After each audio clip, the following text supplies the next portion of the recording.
What's going on? So just going to do another breakdown. This one is probably like one of my favorite beats. And it's one that seems to have like resonated with many of you as well. Maybe you've heard this one, maybe you haven't. But so it's one of my Olivia type beats, and it's called Disaster. And basically, I'm just gonna go through it and show you, what my production looks like on it, and kind of how I did some of this stuff. So, yeah, let's just start right at the top. So I basically just plugged in my bass, making that sound. If you have like a live guitar, like going into an amp or something, and then you just plug in the jack, that's exactly what that sounds like. And I just thought it was kind of cool. So yeah, did that and just a little bit of a radio static, and then we're like right into verse one, or no, into the intro.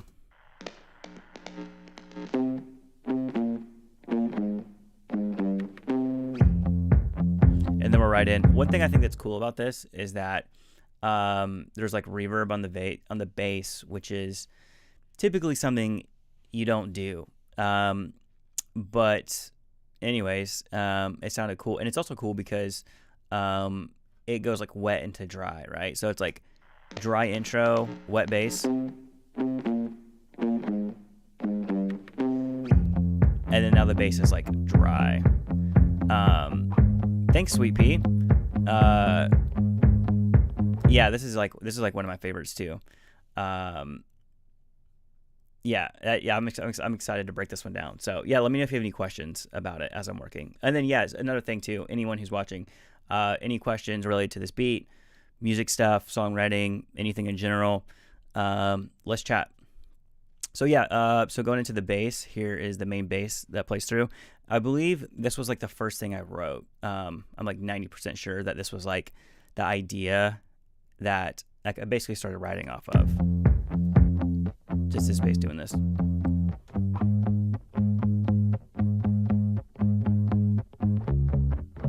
Yeah, just some chorus and saturation on the bass. Pretty nice bass tone. And then yeah, so it's this verse is really short. If you think about it, it goes straight into a pre-chorus. So yeah, and then yeah, so this pre-chorus, actually I remember writing it a couple different ways. And to me it was like kind of bizarre the way this was done. Or I say bizarre, but just the chords are just very unconventional on this pre-chorus. But anyways, I thought it was cool and just decided to stick with it. But yeah, so here's what the pre-chorus sounds like. And then yeah, other stuff in the bass. Real quick, in this verse, I think something that's like interesting, and this starts to hear from the beginning song, because I literally have this like, I call it like bass noise. So let's see. Actually, I don't even hear anything. I think this should be playing a noise. I don't know. Sometimes what I'll do is I'll add like a little static underneath, and it kind of just makes a song feel more full. But yeah, I don't really know why this isn't playing right now. So anyways, okay, so yeah, bass, kick, anything particular with the kick. Yeah, so just a kick sample, cut off on the frequencies to kind of give it a dark sound. And then a room verb. Love this plugin. Just great room sounds. And then yeah, so into the pre-chorus.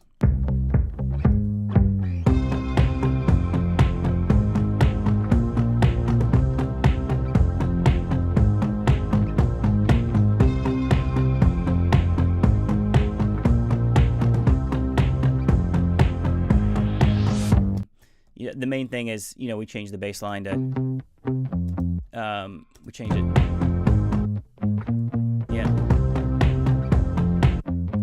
Oh, there's a synth bass, that's doing the. Wow. Okay, so I actually forgot this, and it's actually very interesting. This to me sounds like the bass is playing, it sounds like it's playing something, different. It sounds like this is all one instrument. This. in the when I'm listening back to it, but it's actually like, yeah. So this is like kind of one of those things that just kind of came together nicely with the layering. But yeah, looking at the individual elements, I'm like, oh wow, I'm surprised it sounds like that. So yeah, because I think if I was in a band like playing this, I would hold the notes longer, but they're still staccato. Do do do, and you got the one underneath. Yeah, that works really nicely. Okay, added these pre-chorus toms. Oh, this is cool. Yeah, so these are just some like toms that I created this groove with. Added some effects. Sounds really cool. Forgot about that. And then add in a new snare. A little pad. Going like that. Very simple. These things, I love these. This yeah, this is just this is basically a pluck I got from Splice, but it fit perfectly. And this is a sample I've had for a long time. And it's kind of one of those things. I think I originally had these. I think I originally was gonna maybe put another one like here, like, but I think I thought it was too much. And then yeah, so this little pre-chorus ride. Let's see what it originally sounded like. Oh wow. Yeah, I guess I'm using this plugin to. Sounds cool though. But yeah, that's essentially the instrumentals. Okay, and then we got these clean guitars. Oh, that's cool.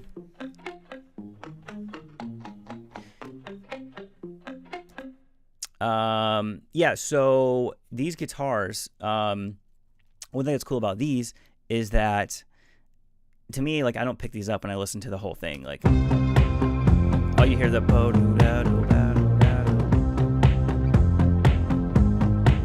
you probably wouldn't even know, but these, like, or like, you know, they're sitting in the mix. These.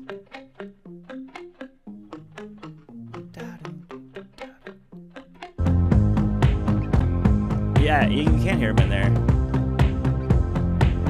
Yeah, this is a good example of just like a lot of things just kind of like coming together to build one thing, and you have just like these supporting elements that you almost. So not every single thing I produce, you know, I mean, everything I do, I like, you know what I mean, and believe in. But sometimes there's certain things that just like fit together, like so, you know what I mean, like I don't know, just fit like a glove. And this is one of the things. So, anyways, I'm just excited with the way that came together. Okay, yeah, chorus, and this is what the chorus sounds like. All right, one thing, and then what do we got? We got like risers coming out of it. So I put two risers together. Nothing too crazy. One thing I see going on here is I'm taking this EQ and automating it. So you'll see this, because like by itself it's like dark, and then we're giving more high end. Kind of helps, you know, lead into the chorus. So yep, yeah, for real, Lemon. Yeah, anytime you can get away with like reverb on a bass, you know, it's a good day for sure.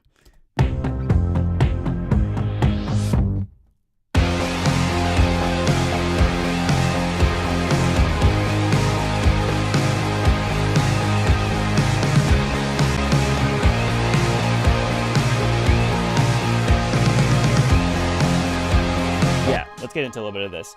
One thing you'll hear that's like really driving this is the bass. So I switched to a new channel on the bass, probably processing it a little different. Very like bright and forward. And I'm playing this with like a pick on the bass, you know. But yeah, really just, you know, EQ and saturation. Had to dip a little bit of the lows here.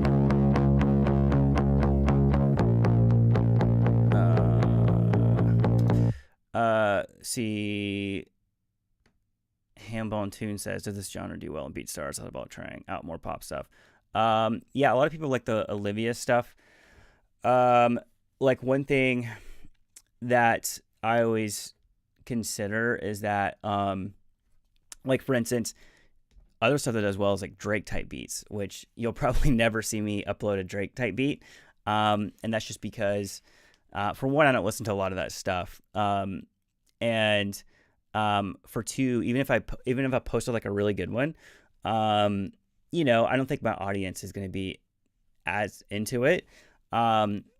But really, like what I always think about when it comes to like making beats is, for one, I just try to find stuff that I like to do.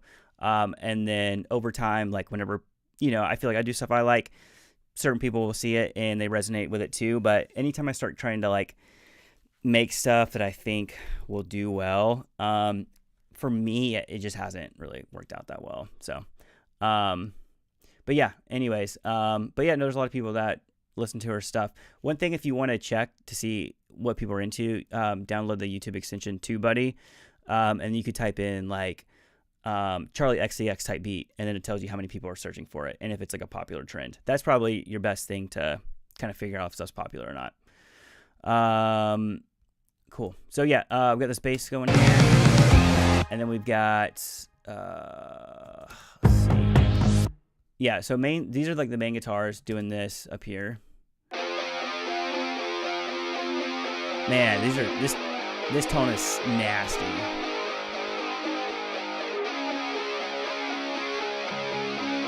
I cut a lot of lows out of it.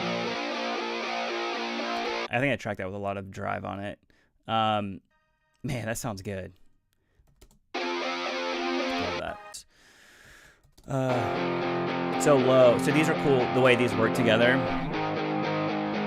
So you hear these have a lot more. So these two guitars together sound like this. So these are like, this is all one big guitar sound. One without the other. So like if you just have one of these, it would be too high. And these are just too low on their own. But these guitars together are just like huge, right? Another reason why this is kind of one of my, I love this beat, is just like all these things just kind of fitting together in like this nice little package. And the way like the mids on the bass come through too, like this, you know, this. Okay, this is very interesting. And I can't remember exactly, because I don't really have any effects on it here, so I must have done something weird and then bounced it. This, I labeled guitar gross, and it just sounds absurd, right? You know what I mean? It's like, how could this fit into this beat?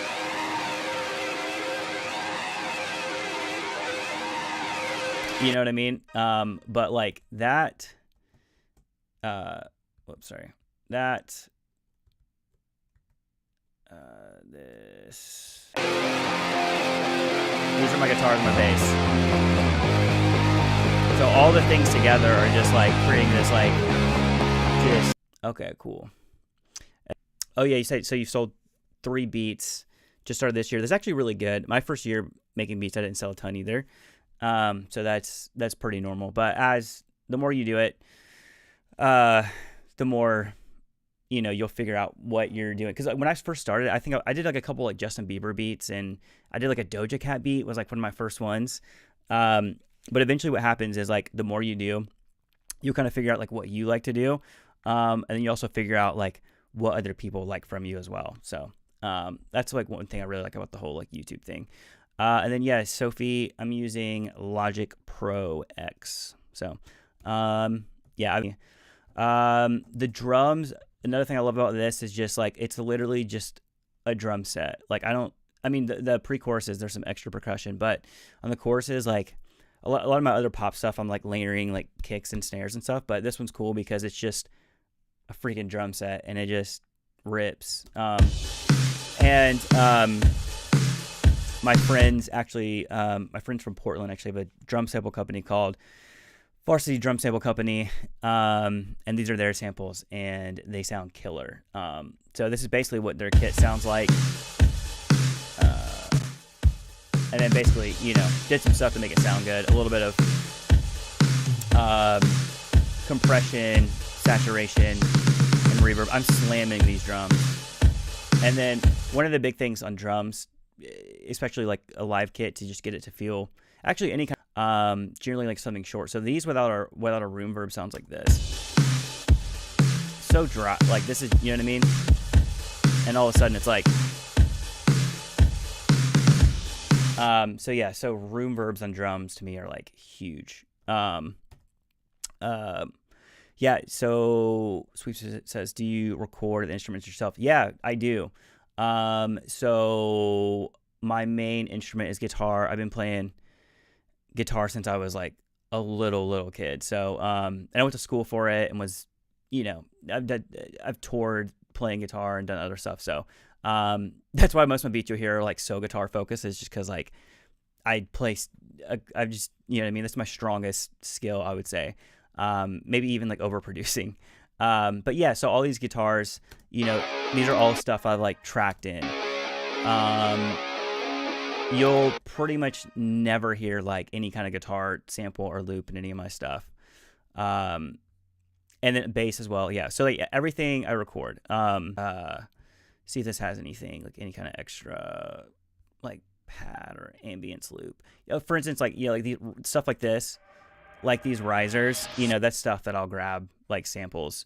But yeah, and this is another one too, where it's like basically like I, you know, basically played every single thing. So the only stuff I will source out is some kind of like little ambience kind of patches and stuff like that. Or maybe like some like drum loops. But yeah, even these days, most of my drum loops, I'm kind of creating myself. Okay, cool. So out of the chorus.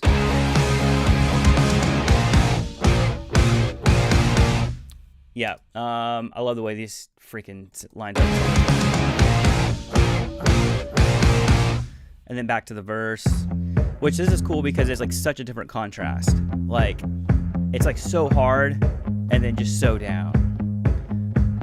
Add in this hat, put a little thing on it, give it some vibe, a little dot cassette. Oh yeah, what is it? I hear something going like,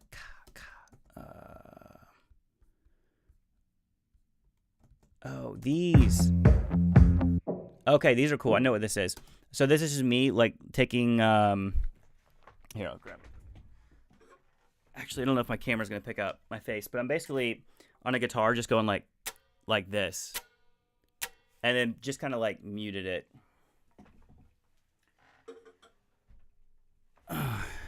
Yeah, so just kind of like muted it and get that sound. Basically just add some more percussion. This is an example. So this is like a little drum loop I dragged in from like Splice or something. Oh, you'll hear it sounds completely different. I basically took all the high-end information out, going like, so yeah, just sounds like that. Yeah. Let's see. And then yeah, so this is okay. I added in new pre-chorus guitars. So if you remember, if you've been watching previously, so we had these, right? And then so these are different. These, oh my, that sounds so sick. Lots of like vibrato on these. So yeah, that's another something, you know, a lot of times in songs it makes sense to kind of copy and paste some stuff, kind of, you know, to build familiar. I don't know why I can't say this word right now. To make stuff sound the same throughout the song. So, you know, things feel like anchored. Or you're like, oh, this is the pre-chorus. This sounds familiar. But this is an example of like literally writing new parts for a new pre-chorus, even though I could have just like copied and pasted the ones from here over.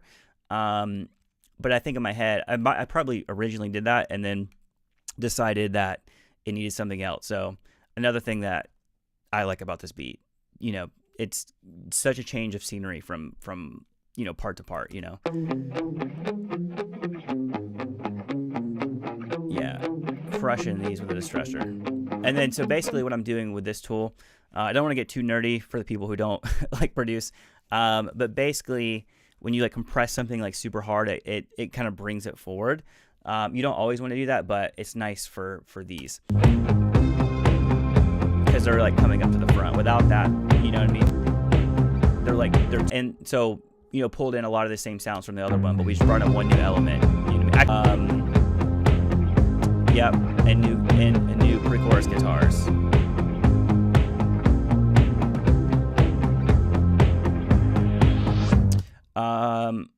And then okay, so before we get into this, I'll answer this question. Sophie asked, did you teach this all by yourself? I mean, yes and like no. I mean, I didn't go to a school for this or anything. To kind of make this short, when I was like young in high school, or like even like middle school, I started recording my bands and my friends. So at that point, I had the experience like, playing guitar and stuff like that. And I was basically just taking microphones and recording stuff, but I wasn't doing this. So throughout my years, I became like a professional guitar player, toured, did a bunch of stuff. So during those years, I had experience recording a bunch of guitar and things like that, which is skills that I still use today. But as far as like this thing of like doing all the drums and like programming synths and stuff, like producing like beats, I started that in like 2020, like when the pandemic hit, because I lost a lot of gigs from playing guitar full time, and actually met the producer Wolfgang Pander online, and he basically kind of like told me what he did, and he's been a really good friend and mentor how to produce, but he's given me great feedback and like tips on becoming a better producer. And then through the years, I've like made a lot of friends who are producers, and like we nerd out about stuff. I'm like, what are you doing for your drums? What are you doing for this? Or I'll also find like really good stuff on YouTube. So you could say like self-taught, but I will like learn something from like anyone. Someone could like send me a beat and they're like, I've been producing for 3 days, and I might try to learn something from it. You know what I mean? So so a lot of YouTube and a lot of friends. And then just a lot of hours, it's like even my first beats, they're on record and I've actually produced them. You know what I mean? So like, if you go to the beginning of my channel, I mean, you can actually hear me start producing. Like that's kind of like my first beats I put out. And just to keep in mind, like I said, there is some experience of me recording bands and stuff like that and playing a lot of guitar, done music, because when I started, I was already a professional musician and doing music for a living. So that way it's harder to kind of say like, oh, I became a producer at this point, because it's been weaved in and out of my life for a long time, but officially, 4 years doing it. And that's the answer. Okay. Enough about that. Chorus. I think basically the same thing as the first. Yeah. Pad underneath it sounds really cool. So the actual pad, by itself, it just sounds like this.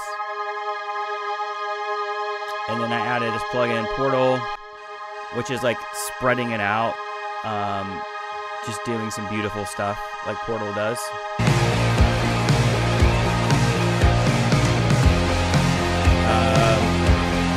A different drum fill here that's not in the first chorus.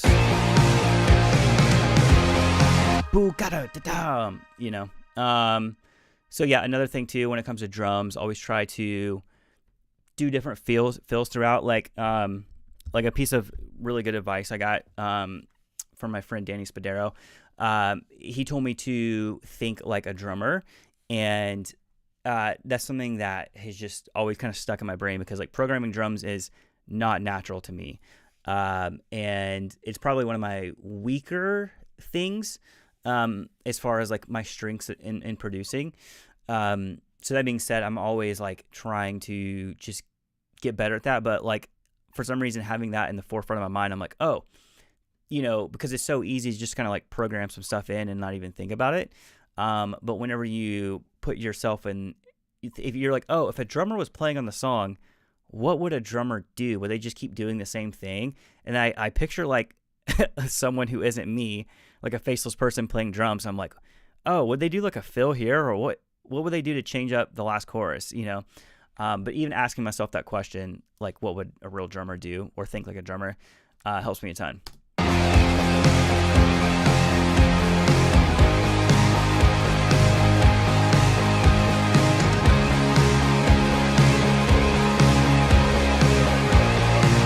Oh yeah, the bridge.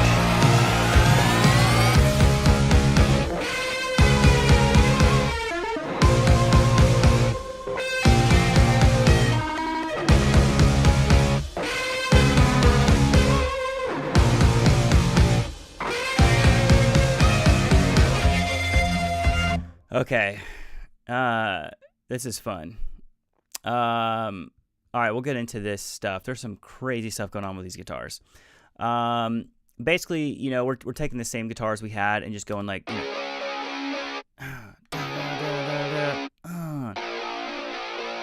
and I cut these because there was probably like line noise. But yeah, drums going toms.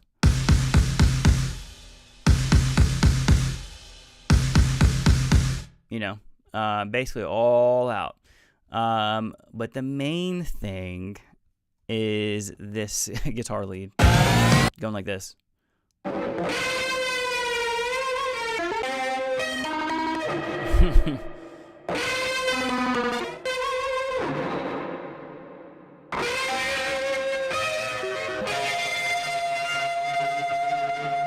mean, this could be one of my, you know, top 5 favorite guitar tones or things I've done. Man, this is exciting. Okay, so this guitar line, again, I've kind of processed it out. I know what I mainly did is I played it on guitar. I'm like, wow, you know what I mean? I'm like over here bending, going like, and then you hear like, wa-da-da-da. Okay, so that's coming from this plugin, and you'll see I have it turned off. Basically, what I did is I had another instance of this track. So I had an original track of this, and I also had this plugin up. And this plugin basically does weird pitch things. It like, so the signal comes in, and then it goes, it like steps it down. And I basically took like automation, and we'll see if I have any up. So you'll see kind of like what I do with this one, of like where I'm actually kind of like bringing it in and out. So the plugin is like off. Okay, yeah. Okay, do you see this like mix over here? So look at this mix. So it's off.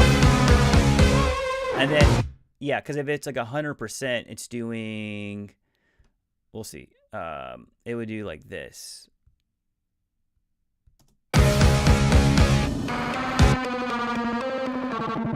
Crazy, right?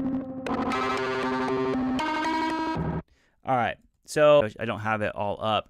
It was the same thing. So I played on guitar, wow, and then I took this plugin and basically automated it to do the weird stuff. And one of the things I think that is just like any, you know, good producer does is you don't leave stuff static. You know what I mean? And you know, producing isn't, or even mixing isn't just like turning plugins on and leaving them and you're like, that's that.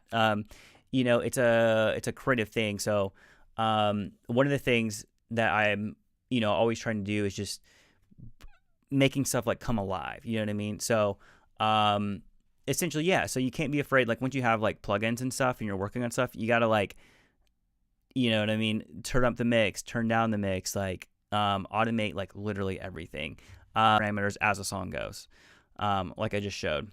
But yeah, so that's essentially how I created that guitar part.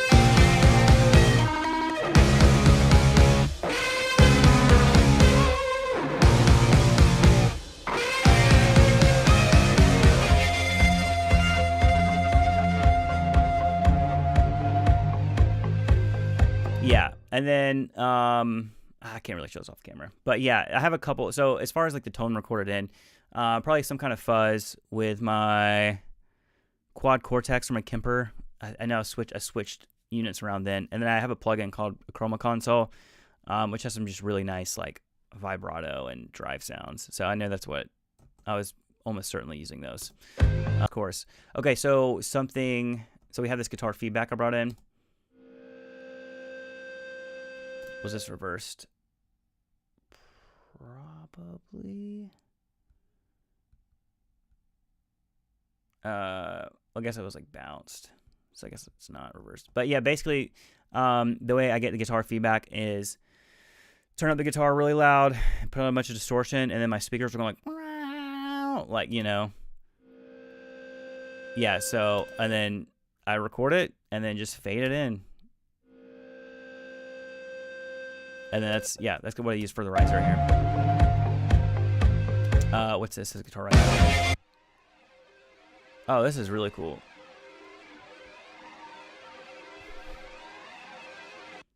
Yeah. This is another thing that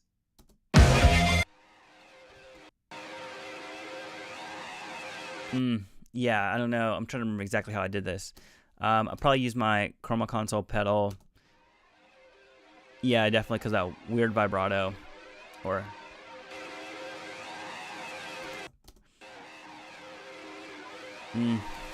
honestly, I don't know. But I'm glad I did it.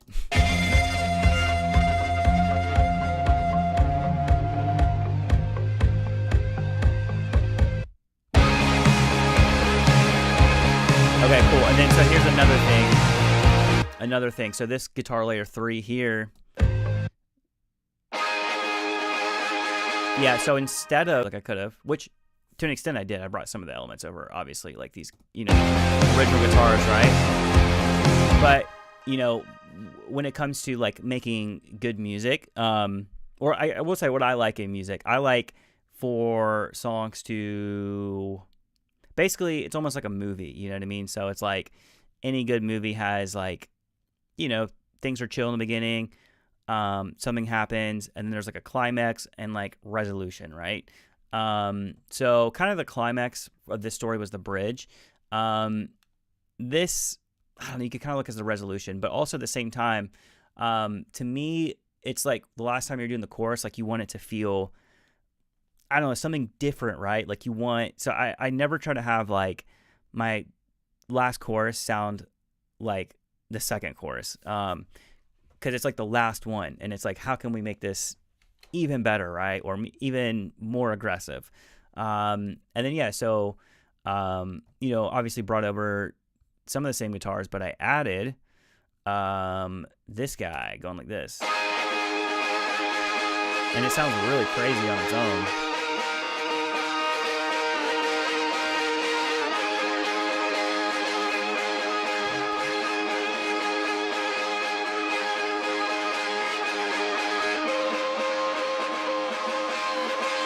Yeah, it's crazy. And you hear there's like the quantization stuff in there, but it kind of like works, you know what I mean?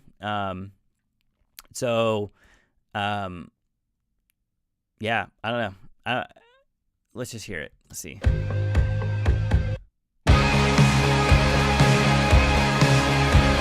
yeah, without it, it's good, right? Actually, not really. That's just part of it.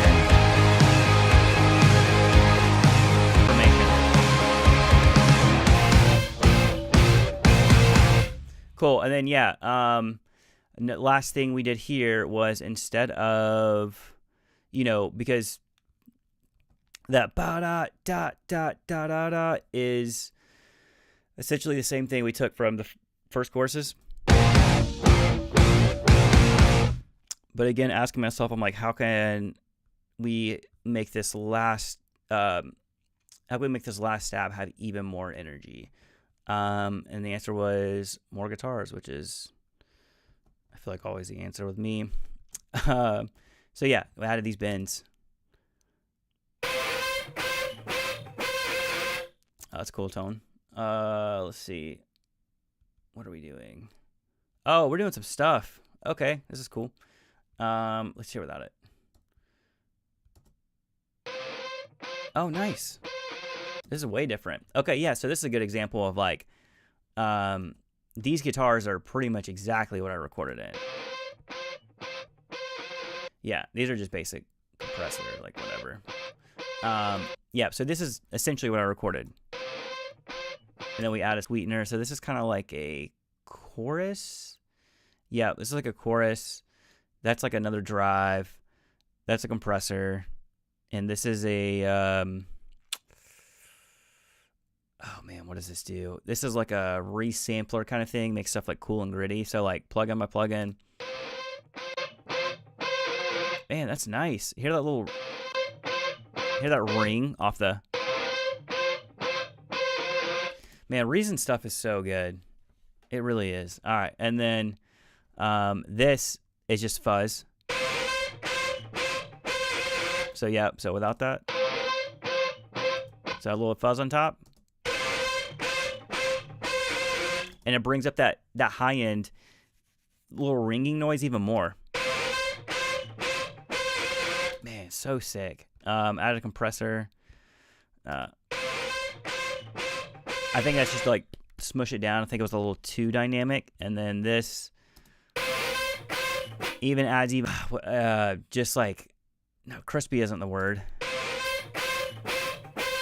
It's like grit in like, yeah, basically just like grit and like dirty saturation. And then I probably made it wider with this. No, I decreased the stereo. Okay, so for some reason, I used this plugin to narrow the stereo field. I guess I thought it was too wide. Here, let's listen to it in context. Oh,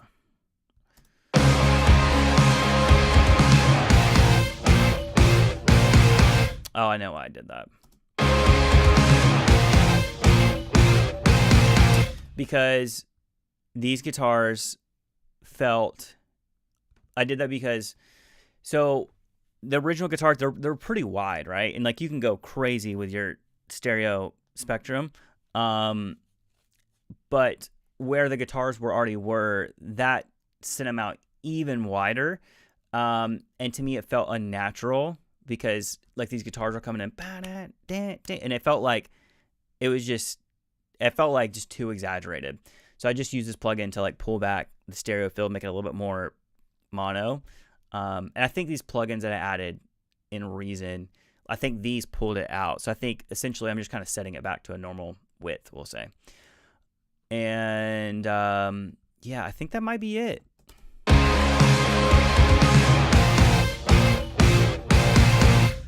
Yeah. One thing. Yeah, these are risers. That's kind of cool. I didn't talk about this. So the riser into that guitar thing in the bridge is this. So basically stacking two different risers. So I like to do this. Instead of just finding a riser and being like, this is cool, let's run it, I like to bring in different ones to keep it interesting.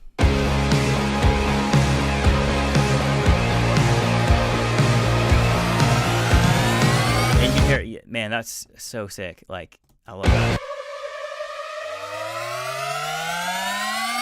Yeah. So yeah, stacking risers is never a bad thing. This plug. Oh, that's sick. I forgot about this. Okay, so into that guitar thing again. So this is a sample I pulled from Splice. Sounds like this. Pretty cool on its own. If we just left it like that, it would be like this. But this bit crusher crunches it up, gives us some nice harmonics, turns it from that to this. Okay, and this is another thing I was talking about with, like, automating stuff, right? So if I wanted to, I could have left this thing like down here, we'll say, or even wherever, right? It could be like, right? But to me, what was interesting was, like, taking this sample and automating it. So you'll see in the automation, it pulls it forward, right? Cool. So, yeah, so we got, wow. Yeah, so more movement. Yeah, automation creates movement. Okay, and then, yeah, one other thing, this is kind of a mixed thing. Let me know if you guys want more than nerd stuff. I mean, I know mostly artists follow my channel, so I don't want to get too into the weeds about, like, mix bus stuff. I will say, I use this plugin called MoTT. And I rarely do this, but sometimes the song needs this. I feel like we just needed more energy in the choruses. And this plugin, it kind of like expands and just creates more, we'll say, movement, kind of like more, the word is like upwards compression. But anyways, yeah, kind of nerdy production stuff. But anyways, it's what I did. And yeah. So yeah, that's going to wrap this one up. So yeah, thanks for watching. And if you thought this was helpful, leave a comment on the YouTube video. I'd love to hear from you. And also, if there's any other beats of mine that you want to hear me break down, just like list them below or hit me up and say like, hey, could you cover this, or could you like talk about this in the video? I would be happy to do it. So anyways, have a great rest of the week.